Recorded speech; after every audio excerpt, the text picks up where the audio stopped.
I'm missing a couple layers of skin on my index finger, and I'm probably gonna be cleaning up sugar for forever. But otherwise, it's gone pretty well. This year, I've been challenging myself to make recipes that scare me, and today just might be my Everest. I'm gonna do my best to make a croquembouche. Croquembouche translates to crunches in the mouth, and it's a traditional French celebration or holiday dessert. It's constructed by piling dozens of choux pastry puffs on top of each other into the shape of a cone. Then you bind the puffs together with caramel and wrap the entire thing in sugar threads. It sounds very fancy and very cool, which for me is cooking speak for very complicated.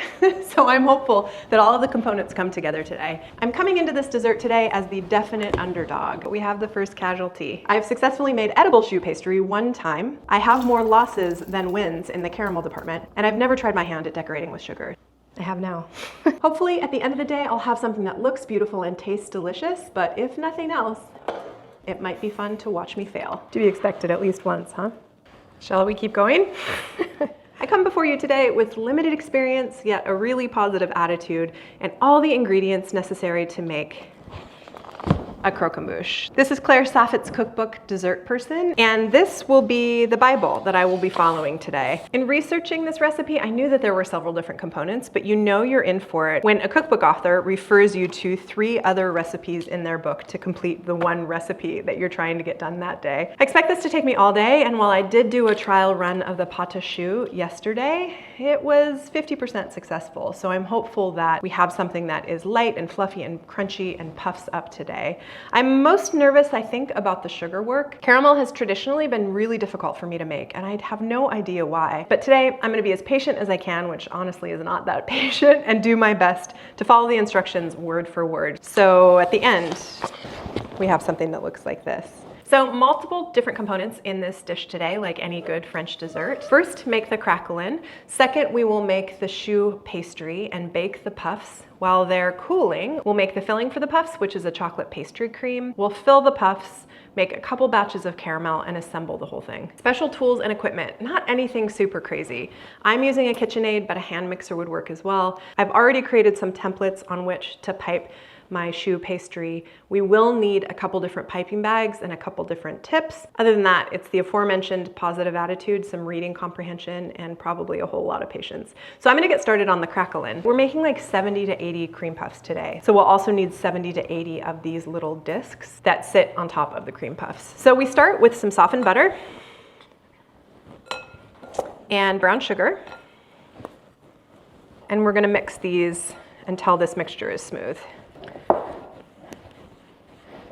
Looks pretty good. Add some salt and our flour. And we're stirring until no floury spots remain and we have a stiff dough. I get in with my hands. Okay, so we're looking for it to be evenly mixed, and then I'm gonna divide it in half. So halvesies. So we'll start with one.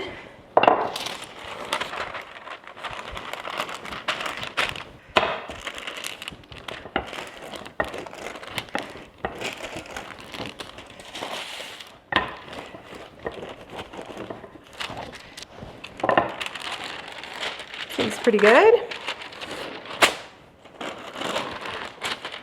It's pretty even. Okay, one done. On to number 2.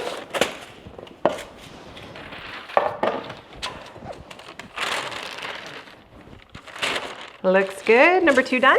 So these are gonna go in the fridge to firm back up for like 15 minutes.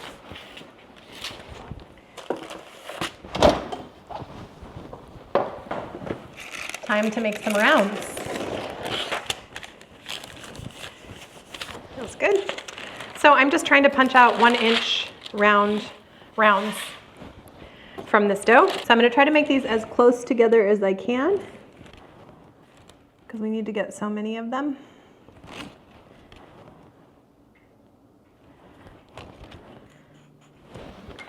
$38.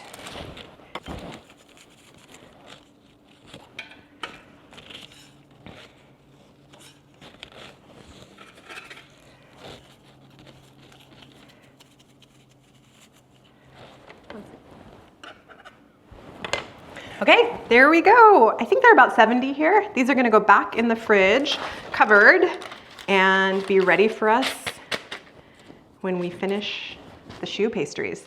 And it's the pâte à choux, or choux dough. I am pretty new to making choux, so it is definitely not foolproof for me. So I like to have absolutely everything prepped and ready before I even get started. The idea here is that we're gonna cook the flour a little bit before we add a whole bunch of eggs, and the eggs are what give this pastry its rise in the oven. So it's a little bit of a dance to make sure that you have it the right consistency, that you cook your flour enough so that the water cooks out of the flour, because to get these super crispy, super puffed, nicely risen little pastries, they need to be as dry as possible at the end of the bake. So the ingredients I have on the bench are flour, sugar, salt, butter, milk, and water, and 5 eggs already cracked. I've done some pre-preparation in that I used that same little cookie cutter that I made to cut out the craquelin, and I used it to trace on the opposite side of this paper little 1-inch circles. And I've got, on each cookie sheet, I have 5 rows of 7, so there's 70 total. I've just then inverted the parchment paper on top of the cookie sheet so the ink doesn't transfer onto my choux pastries, and that will be the template for piping. I'm also going to prep our piping bag. I don't have a 1-inch, I don't have a 1/2-inch tip. Everything I have is too small or fluted in some way. So I'm just going to use a regular piping bag and cut a little piece off the end at about a 1/2 inch. I like to do that before I get in the thick of things, because there have been times when that little piece of plastic I cut off ends up in my end product, and I just like to be sure I throw it away right away. So the only other tools I have on the bench are my KitchenAid mixer and a heavy bottomed saucepan. This is just a small one. I've tried choux pastry with a nonstick pan. It doesn't work for me, and perhaps when you're a skilled choux maker, it would work well for you. But we're gonna look for a skin to form on the bottom of this pan. That's one of the visual indicators that it's cooking appropriately. So because of that, I want something that the choux dough can actually stick to. So I'm gonna transfer milk and water, butter, sugar, salt, and flour over to the stove, and we're gonna get started with this dough. Okay, here we go. So over a medium-low heat, I'm going to combine the milk and water, the salt and sugar, and the butter. This is softened butter, so it should melt pretty easily. So then we're just gonna stir this to combine until everything is melted together and we have a nice bubble on this mixture. Okay, it's a couple minutes later and our milk is bubbling. So now it's time to add in the flour all in one go. And stir gently until it starts to come together as a dough. Just don't want to splash it out of the pot. And then when it's together, we're going to start to stir vigorously. And what we're looking for is this to form a ball. It's going to cook for 2 to 3 minutes. First, it's going to leave a film on the bottom of the pan, and we'll know it's done when that film starts to get reabsorbed. So just want to keep cooking it the whole time for 2 or 3 minutes. And our oven is preheated to 400. I've also done that in this time as well. Okay, the film is gone from the bottom and it's pretty nicely in a ball shape. So I'm gonna call this done. So heat off, and then I've got the bowl of my mixer here. Before we add the eggs, we've got to cool this dough down a little bit. So I'm just gonna plop it in. And then one of the tricks I saw to cool was to spread it up the side of the bowl. Just to spread it out, let it cool a little bit. We don't want to curdle our eggs. So this is a way to let it cool down on the bowl. Okay, I'm gonna move us back over to the bench. Okay, mixer taking center stage here. Feels nicely cooled down. Not gonna cook my eggs. So now I'm gonna add up to 5 eggs one at a time. And this looks horrible before it looks better. It's gonna look super curdled. It looks really weird. Have faith and mix well in between. Okay, 4 eggs in, and now it's time to do a test. It actually looks pretty shiny and glossy, which is what we're looking for. And then when I dip the beater in, it should fall away in a V, which is exactly what happens. Yeah, it's nice and shiny, pretty glossy. So 4 eggs is all we needed. On to piping. So I just need to scrape this dough out into my piping bag. All right, the moment I've been waiting for / dreading. I have to pipe a whole boatload of tiny little circles. This is not my strong suit, but I'm gonna do my best to try to make them as even as is possible. And the method that I've read is to start in one corner, not move the bag, and just squeeze until it's full. We don't have to worry too much if there's a little bit of a tip on top of the choux pastry, because we're gonna take the craquelin and put it on top like a little hat. So here we go, lots of piping to commence. Some of them are a little smaller, so I'm gonna add a little bit. I've got a little bit left here, so just add a touch to the smaller ones. So then we just place one of these on top of each of them, kind of centrally. And I'm not trying to push it down. I'm just placing it right on top. This hopefully is gonna make them look rounder than my piping job did. Okay, we did it. Into the oven for 30 to 35 minutes, maybe even a little bit longer. Rack in the top third, rack in the bottom third. Switch them at 15 minutes. So our puffs have risen, but we have the first casualty. Some of them got burned. That's all right. We'll do what we can with the good-looking puffs, and we'll hope that the others are not necessary or don't taste super burned. Oh, so they've been resting with the door open for about 15 minutes. I'm just gonna poke a little hole into the bottom of each one of them and then let them completely cool. And then we're gonna set up for the pastry cream. Moving right along, it is time to make our pastry cream, which is basically like a cooked egg custard. So we need to bring our milk up to a simmer, heat the milk up, add a little vanilla, and then I'm just gonna toss this on the stove on like a low heat and let it start gently heating up. The other things I have on my bench are a prepared sieve over a heat-proof bowl, 5 egg yolks, some cornstarch, sugar. So we're just trying to whip these egg yolks with the sugar and the cornstarch and get them nice and light in color, pale, fluffy. It's gonna take a couple minutes.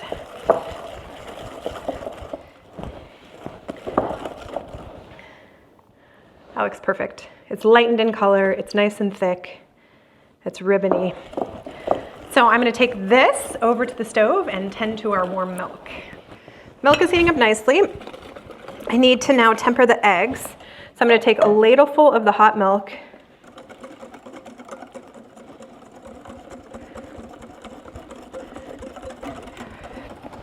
That should be good. Now we go back into the milk.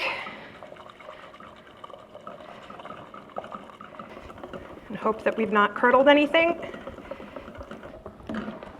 And now we keep giving this a stir. Whew, stressful. So now we go up to medium heat. And we're gonna cook whisking constantly until the foam has subsided and it's thickened up. It's probably gonna take about 3 minutes.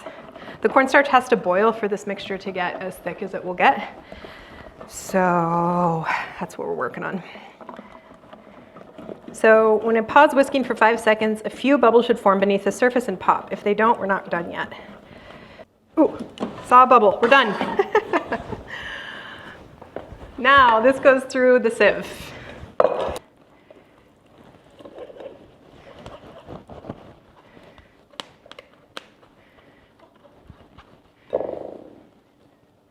Now we whisk in butter, 1 chunk at a time.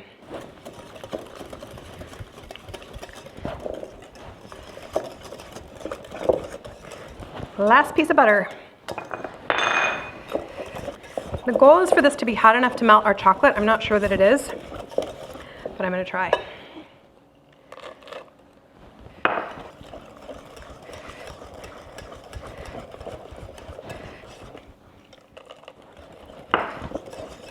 I think it's cool enough that it's probably not gonna melt any more chocolate, but I'm gonna take a spoon and see.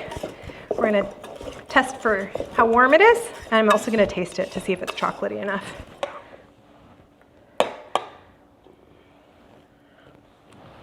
Yeah, there's no more melting in that, but it's really tasty. So I wasn't able to get all of the chocolate in, but that's okay. Still tastes like chocolate.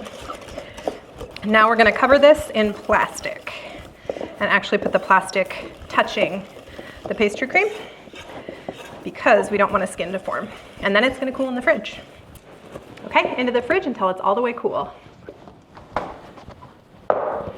We are exactly 4 hours into this little croquembouche experiment. And so far, no major catastrophes. Some of our pastry is a little bit dark, but I tasted the worst one to make sure it was done, to make sure it was hollow, to make sure it was crispy. It is all of those things, and it didn't taste overly burnt. So I think we might be golden. Regardless of that though, I'm definitely going to use these as my experimenters and try to find ones that are prettier to put in the croquembouche. I think I'm gonna need all now 69 of them, but we'll see. I've also heard that you pick a front and a back, so the more burned ones will go in the back. I'm gonna get into this pastry cream, and it's cool now. And the next step is to whisk in some creme fraiche. So this is 8 ounces of creme fraiche, and we're just gonna whisk that in. We're gonna fill our choux buns now with this chocolate pastry cream. It's not too sweet, which is really nice. I like that. Okay, nicely mixed. So I'm going to put it into a piping bag fitted with a 1/4 inch tip.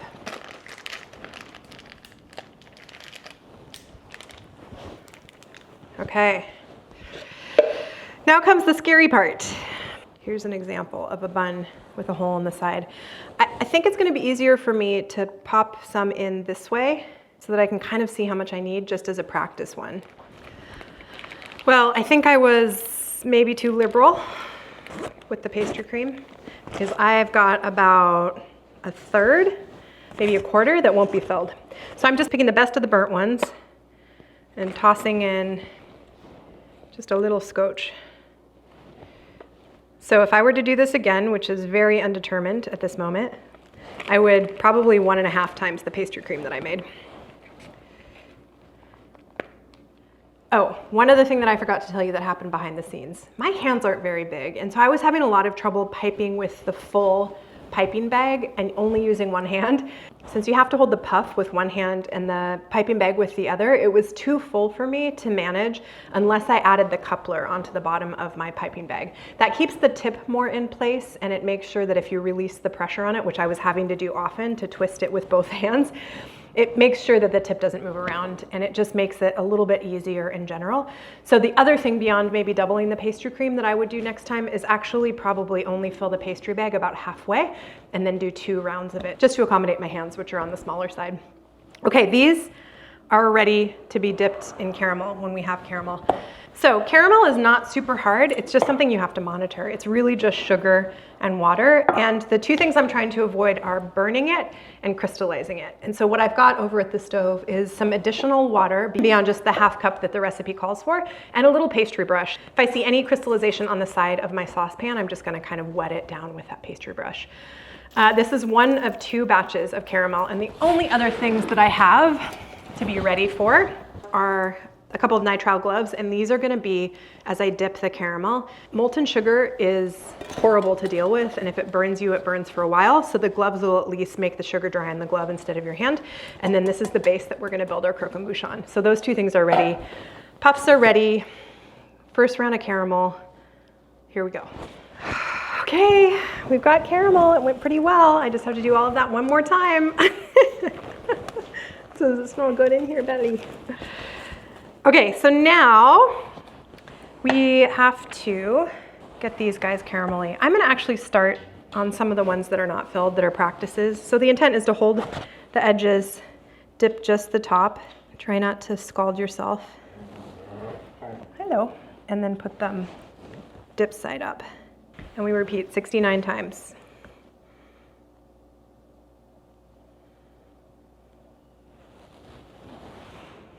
I learned the lesson that if you lose a puff into the caramel, which I did, don't go in with your fingers. Go in with a fork or something that doesn't burn when it's submerged in sugar. Ah, that was it. Okay. Oh my goodness. This is such a mess. Now I just have to repeat and make a whole nother batch of caramel, and we're gonna assemble. Can you believe we're already to the assembly? It's 5 hours later, so maybe we'll get this done before dark. Okay, see you in a second with our new batch of caramel. You're on to the final step, which is assembly. So while I was making this beautiful batch of caramel, I started laying out my bottom layer. I've got 11 puffs on my turntable on top of the base that they'll stay on top of. And then I kind of set them aside by size. I found the 2 that I want on top.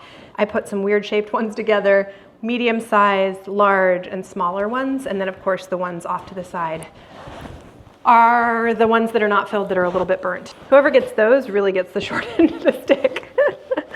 I've also put some parchment on top of my bench because sugar, I don't do much sugar work, but I'd forgotten how messy it is. It's very messy.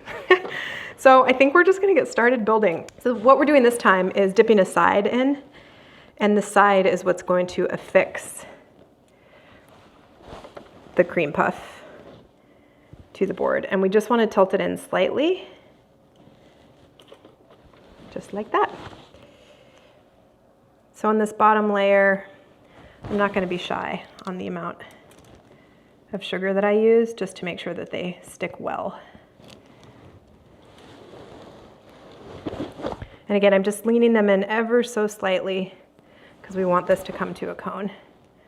So bottom layer is 11, next layer will be 10, etc. Sugar, man, so sticky. Okay, now we do next layer. I think I'm gonna go for some of the bigger ones again.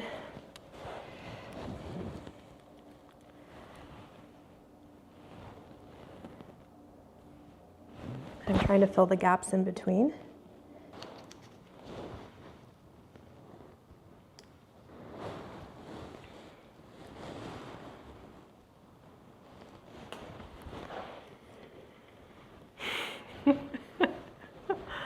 Well, well, well, it looks like we did it.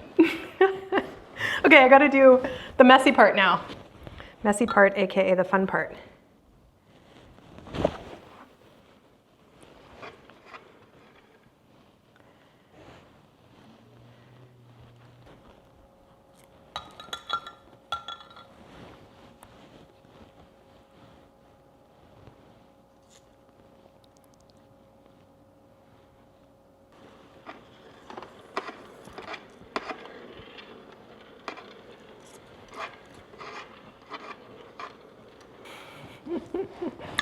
I think I need to be done. Ah, we did it!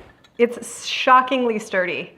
And it shouldn't be sturdy because if you look closely, it looks like there was a wrecking ball taken to part of it. I don't know what happened right here.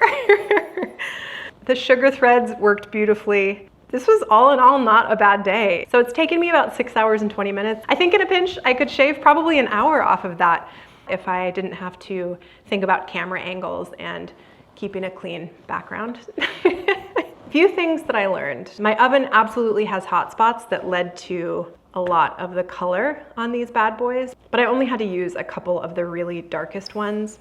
I would double the pastry cream next time and probably make 2 separate batches so that there was enough heat in the batch to melt all of the chocolate. And it looks overall, I think, pretty impressive. You'll have to let me know what you think in the comments down below. The only thing to do now, which is what I've been wanting to do all along, and this might say something about my personality, but I want to get into it and taste it.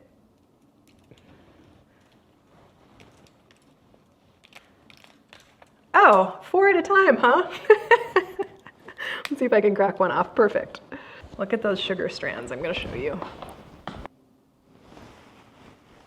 Crazy little strands of sugar. So let's taste. I really haven't tasted one altogether because I was too nervous that I wouldn't have enough.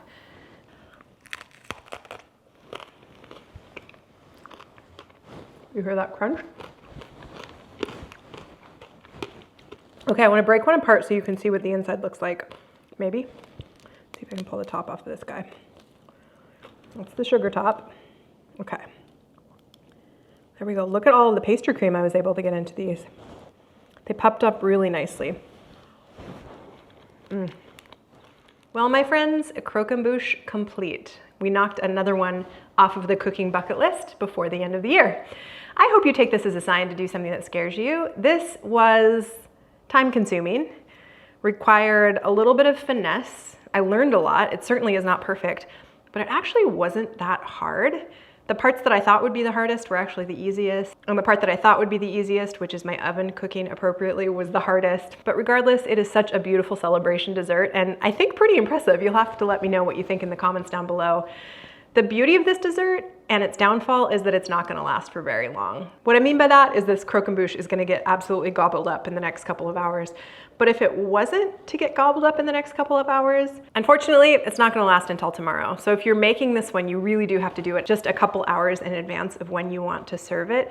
The puffs will start to get soggy, it'll lose that great crunch, and it is absolutely not the masterpiece that it is right at this moment. So serve it quickly. Have you made a croquembouche? Would you make a croquembouche? And if not, what is on your cooking bucket list? I always love ideas, and I've gotten some confidence from my last couple of bakes that I think will carry me into the new year, which probably means that there's also a failure right around the corner. So if you like to watch people fail on the internet, maybe keep an eye on this space.